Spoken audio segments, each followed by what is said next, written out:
Awalnya saya hanya menganggapnya sebagai teman, namun waktu itu saya dan dia memutuskan untuk main ke suatu tempat. Pada awalnya biasa saja Mbak, tapi lama-kelamaan terbawa suasana dan melakukan.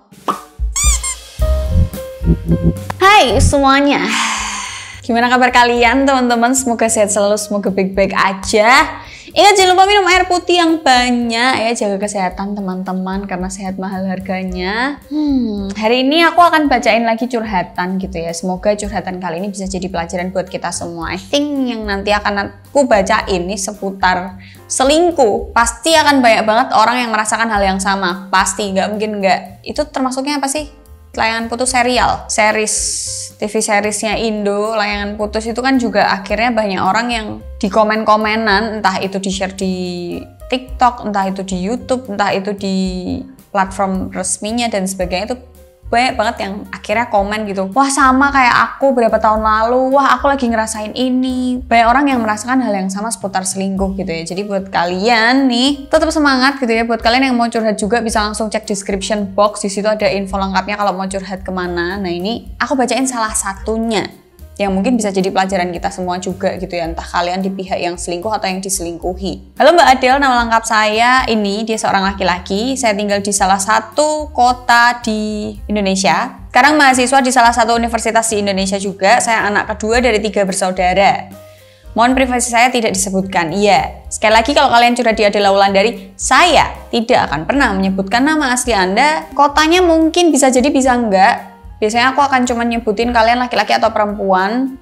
Umur itu bisa ditentukan dari kalian lagi menempuh pendidikan apa, terus laki-laki atau perempuan, anak berapa dari berapa bersaudara, orang tuanya lengkap atau enggak. Pokoknya yang detail kayak gitu. Jadi kalau nama, tinggalnya di mana, alamat lengkap, apalagi kalian kalau menyertakan foto KTP nggak akan mungkin diumbar. Karena menurutku salah ketika YouTuber siapapun gitu ya sampai mengungkap identitas kalian. Maksudnya bukan, lah Mbak kalau nanti keasliannya apa segala macam ini cerita palsu dan lain-lain, enggak sih. Aku percaya kalian yang curhat ke aku ini bukan direkayasa gitu ya, dan kalian ceritanya detail juga. Ada yang langsung menyertakan identitas lengkapnya, tapi menurutku ketika kalian punya platform untuk menyuarakan, untuk menceritakan hal-hal seperti ini dan kemudian kalian menyertakan identitasnya lengkap, aku takutnya ada oknum-oknum yang tidak bertanggung jawab nih. Misal ada yang cerita, Mbak aku kena gangguan mental ini dan aku sekarang lagi di posisi ini begini kan ceritanya kurang lebih mereka sudah tahu. Kemudian nanti ada orang yang nggak bertanggung jawab terus datang ke kamu alih-alih gitu ya, etok-etok gitu ya, aku tenaga profesional mau bantuin kamu, namanya orang lagi terpuruk di masa sulit, namanya orang lagi hilang arah, putus harapan, itu akan sangat mudah dijerumuskan. Nah ketika ada orang yang tiba-tiba datang bohong gitu ya, kalau dia bilang dia tenaga profesional terus kamu malah diapa-apain, nah itu yang tak takutin, makanya aku nggak pernah mengungkap identitas jelasnya gitu. Jadi saya itu baru masuk kuliah Mbak, dan di sini pembelajarannya sudah mulai tatap muka. Awal masuk itu ada seorang wanita yang ngechat saya melalui WhatsApp, dan saya pun hanya membalas dengan sewajarnya saja. Saya tidak terlalu menghiraukannya karena saya sudah punya pacar yang menemani saya kurang lebih 2 tahun. Tapi lama-kelamaan saya pun kesal dengan pacar saya karena tidak pernah mau saya ajak ciuman. BTW aku juga jarang sekali banget Paul untuk mau diajak ciuman. Terus gue selingkuh ngono guru-guru.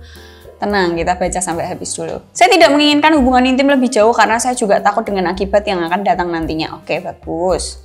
Saya hanya ingin ciuman saja, namun sangat susah untuk memintanya dari pacar saya. Singkat cerita, saya dekat dengan wanita yang ngechat saya itu Mbak. Awalnya saya hanya menganggapnya sebagai teman, namun waktu itu saya dan dia memutuskan untuk main ke suatu tempat. Pada awalnya biasa saja Mbak, tapi lama-kelamaan terbawa suasana dan melakukan ciuman. Jujur saya tidak tertarik dengan dia Mbak, saya melakukan itu hanya karena nafsu saja. Saya selalu bersalah kepada pacar saya Mbak atas kejadian itu. Namun ketika saya nafsu, pasti saya ingin melakukan itu Mbak. Saya bingung harus gimana Mbak, saya takut kehilangan pacar saya. Saya sangat sayang padanya, apalagi dia sudah menemani saya sampai sekarang. Apalagi pacar saya dengan selingkuhan saya itu jauh lebih cantik pacar saya Mbak. Namun saya pun kecanduan dengan ciuman. Bagaimana pendapat Mbak tentang ini? Dan saya berniat tetap dengan pacar saya, namun bagaimana caranya untuk memikirkan hal tersebut Mbak? Aku nggak percaya waktuku terbuang sia-sia untuk baca curhatan ini. Baru kali ini aku merasa kayak waktuku terbuang aja untuk baca ini gitu. Sumpah, nggak bohong. Nggak mau diajak ciuman, akhirnya ciuman sama yang lain. Intinya Anda selingkuh. Ya kan? Bener dong. Setuju kan laki-laki di sini? Laki-laki lo ya, aku nggak nanyain cewek lo ya. Laki-laki di sini setuju dong dia selingkuh, ya kan? Mesti handphonenya nggak jauh lebih baik daripada handphoneku. Ya kan, kalau mau handphone bagus jangan lupa beli di PS Store. Itu pertama itu yang saya tekankan. Karena mental-mental seperti ini tuh biasanya cups. Selingkuh nih ceritanya. Cuman gara-gara pacarmu nggak mau diajak ciuman. Ini kejadian sering terjadi teman-teman. Ini kejadian emang sering terjadi, emang banyak begini, apalagi kalau LDR-an itu jauh lebih, persentasenya lebih besar lah daripada yang kita satu kota gitu kan. Bahkan Eric Colim sama Listi Chan yang satu rumah aja juga masih ada kemungkinan gitu loh. Mungkin masnya tuh selalu melihat kayak, wah kalau ibarat kata rumput tetangga pasti lebih indah. Rumput tetangga pasti lebih hijau, lebih segar, ya kan. Sama halnya kayak bibir orang lain, bibir wanita lain mungkin lebih kenyal, lebih enak. Apalagi bibir orang lain itu bisa dijamah semau kamu gitu loh.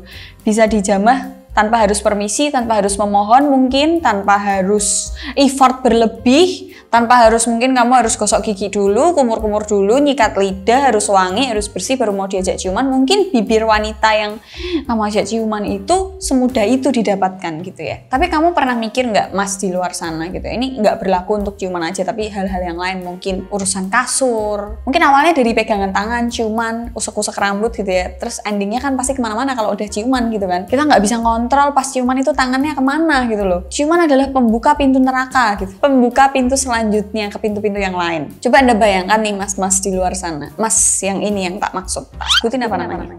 Enggak dong. Enggak dong. Namanya gimana kalau pacarmu yang sudah 2 tahun menemanimu itu menemukan laki-laki yang tidak harus ngedrel, jaluk, ambung-ambungan. Gimana kalau dia di tempat kuliahnya, di daerahnya menemukan laki-laki yang emang bisa menjalin hubungan tanpa harus ciuman?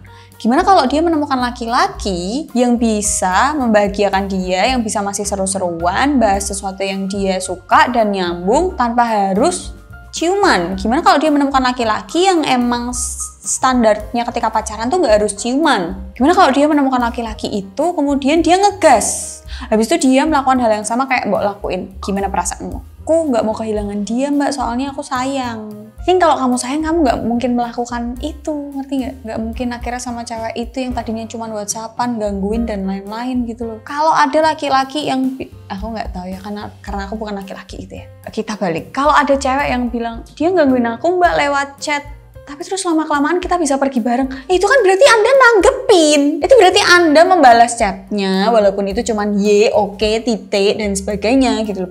Pasti kan Anda tetap nanggepin. Nggak mungkin dong kamu nggak pernah balas chatnya, tiba-tiba kamu bisa boncengan atau semobil bareng dia, kan nggak mungkin. Pasti kamu yang awalnya cuek, diem, biasa aja, akhirnya lama-lama tergoda karena mungkin di saat yang bersamaan ketika kamu lagi ada masalah sama pasanganmu, atau kamu lagi bete sama pasanganmu karena nggak mau diajak ciuman. Masalahnya sepele banget coba. Ketika pacarmu tuh nggak mau buat ajak ciuman, terus di waktu yang bersamaan si wanita itu ngechat ngajakin pergi, terus disitulah otak jahatmu itu sudah muncul.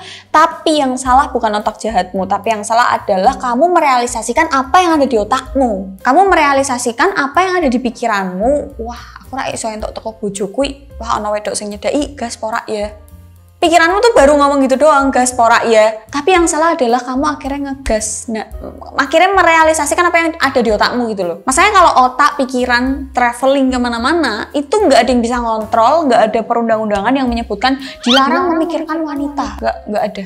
Belum ada, ya kan? Tapi yang salah ketika kamu merealisasikan apa yang ada di otakmu. Kalau dibalik, posisimu itu adalah posisi pacarmu, dan ketika kamu tahu pacarmu seperti itu, apa yang kamu lakuin? Apakah kamu masih bisa bersamanya? Apakah kamu masih bisa berperilaku yang sama seperti sebelumnya? Apakah kamu masih bisa mencintainya dengan tulus, gak ngungkit-ngungkit, gak curigaan, gak kalau marah ngungkit hal yang sama terus? Apakah kamu bisa, wahai laki-laki?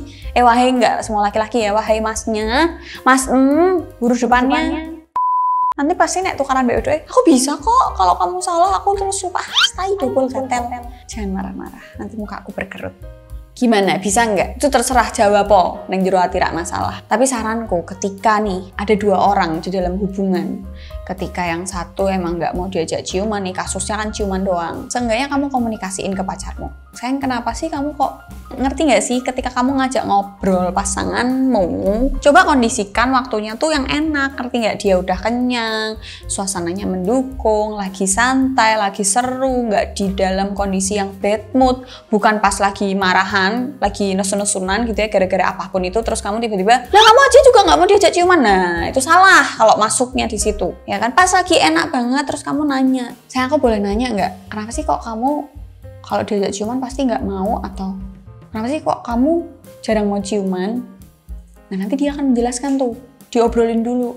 Misal, kalau aku nih, misal kita pacaran gitu ya, kamu nanya gitu, aku akan jawab, karena pertama aku nggak suka ciuman, aku nggak suka mulut yang kotor, berbau. Apalagi kamu ngajak ciuman aku, misal belum gosok gigi, belum kumur-kumur, belum sikat lidah, habis makan gak jelas, habis makan kacang, sambel, lodeh, kering tempe, gereh, maksudnya habis makan gak dibersihin, terus kamu ngajak aku ciuman, gitu loh. Kehidupan percintaan kita, kalau kamu nanya aku, ini jawabannya. Kehidupan percintaan kita itu gak seperti film-film Hollywood yang kita tonton, mereka habis makan steak, minum wine, habis itu bisa di kamar ciuman. Itu film, itu ada castingnya, itu di skrip, sedangkan kehidupan kita tuh skripnya sama Tuhan, bukan sama orang. Itu, kalau kamu nanya aku, kenapa kok kamu gak mau ciuman? Ya karena itu, aku mau kok mungkin di event-event tertentu. Event itu maksudnya di momen-momen tertentu. Emang itu momennya mendukung banget dan kita berdua sama-sama bersih, it's okay ciuman. Itu pun aku juga nggak suka terlalu lama. Mungkin cewekmu bisa ngomong segamblang itu loh, menyuarakan isi hatinya, kenapa kok dia nggak mau ciuman. Bisa aja kamu nggak mawas diri, untungmu bolong, ababmu mambu gitu loh. Mungkin, nggak ada yang tahu gitu ya. Kamu kan nggak mungkin tiap hari ngecek, apa hidungmu nyampe ke mulut, nggak mungkin kan. Yang ngerasain kan bojomu. Apa mungkin ciuman murah enak? Apa mungkin bukan ciuman gak enak ya, tapi lebih ke gaya ciumannya. Mungkin pacarmu tuh suka gaya ciuman yang slow, kalem, santai aja menikmati gitu. Kamu tipe yang helikopter muter-muter.